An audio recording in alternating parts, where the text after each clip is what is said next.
I feel like Mert talks about this a fair bit on the show. Like the incentive structure in crypto is so skewed, and it really is like a temptation when you know that you could, create like an AI wrapper around Pump Fund and make a AI agent launchpad or whatever, and make a bunch of money like very quickly. And maybe you're like 22 years old and that could be life-changing money for you, but these things also go downhill. And so it's admirable, I guess, that you're trying to build with these teams.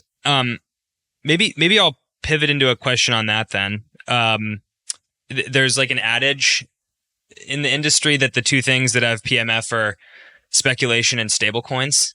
And as I look at some of the startups that have come through the Solana incubator, there's one stablecoin, I guess, this most recent round that was interesting. But for the most part, there's not really a lot of speculation. There's not really meme coin stuff, and there's not a lot of stablecoins. So how do you think about advising teams on how to find PMF when maybe they would be the first crypto startup in that field to ever have found PMF? So I think maybe the distinction or the delineation I would make is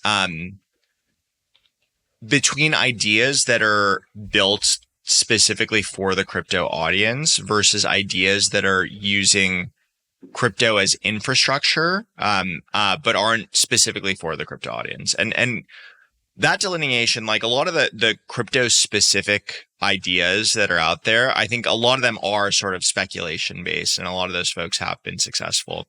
But if you look at crypto as just infrastructure that is supporting some broader idea, then I think the adage of, the two things that have PMF or stablecoins or speculation doesn't really hold true as much, because viewed through the perspective of infrastructure, viewed through the perspective of, Solana is akin to a startup deciding to use AWS as their backend, let's just say, then that startup could be out doing sort of anything. And the Web3 portion of it is kind of just in the background.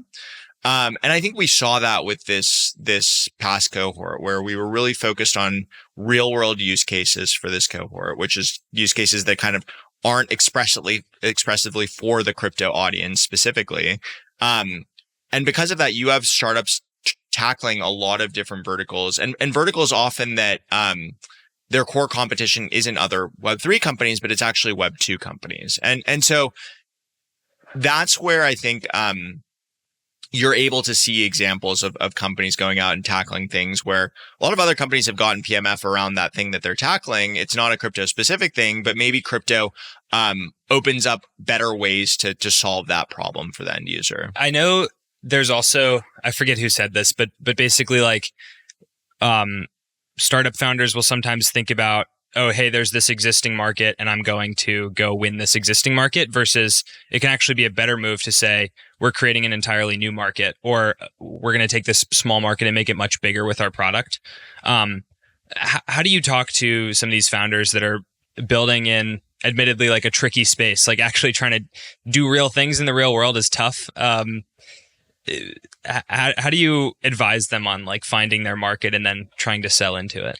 Yeah, I think it's less. This is where I think focus on what the end problem is really important, because, if you look at Airbnb, what I'd be willing to bet, and I think this is the case, is that they weren't sitting there and saying, hey, the market for non-hotel rentals is going to like explode and it doesn't exist today, but we're going to like create that market.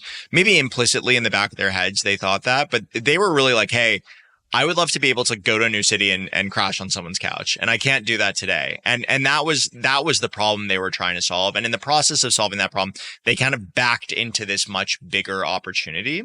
And so I personally try not to think too much about sort of market sizing dynamics and growth rates of markets. The one lens that I will say that I think is important for founders to talk about is it does help to be entering into a big market, because what that means is like, if you spend a ton of time thinking about one specific problem for this market, but for some reason you can't find PMF around that problem, there are probably a lot of adjacent problems that you can pivot into in that market.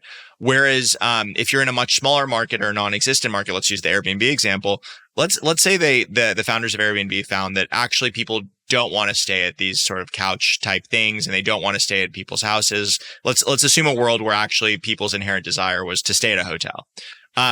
Then if they found this couch thing wasn't really working, it's kind of hard to pivot from there. The spectrum of ideas that you could pivot into is probably smaller than if you were in a market that's very large. So that's the one exception I'd make to what I'm saying is, from a pivot iteration perspective, it helps to be in a larger market.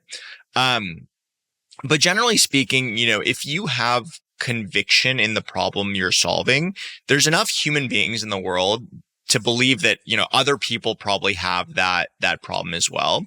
And I actually think that's why things like the internet or Twitter work so well in the sense that prior to sort of the ubiquity of everyone having a voice and being able to post things online, there were much more clearly delineated sort of societal figures, the original influencers, if you will, where it was a much smaller pool of people and people kind of listened to what they were saying and were excited about what they were saying.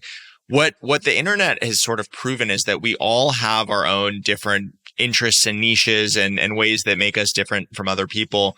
But our little sort of slivers of things that we're interested in, there's probably a good chunk of the world that's also interested in that thing as well. But it's a small chunk of the world, but that small chunk of the world is enough for a TikToker to make a channel around that specific thing, or someone on Instagram or on Twitter to speak to that specific thing, and they'll be able to drive enough of a following around that specific thing. And I think the same applies to startups as well, where even if you think your own idea is the most small thing, no one else has this problem, why would I go and build this? The reality is probably many people have that problem solely by virtue of you yourself having that problem.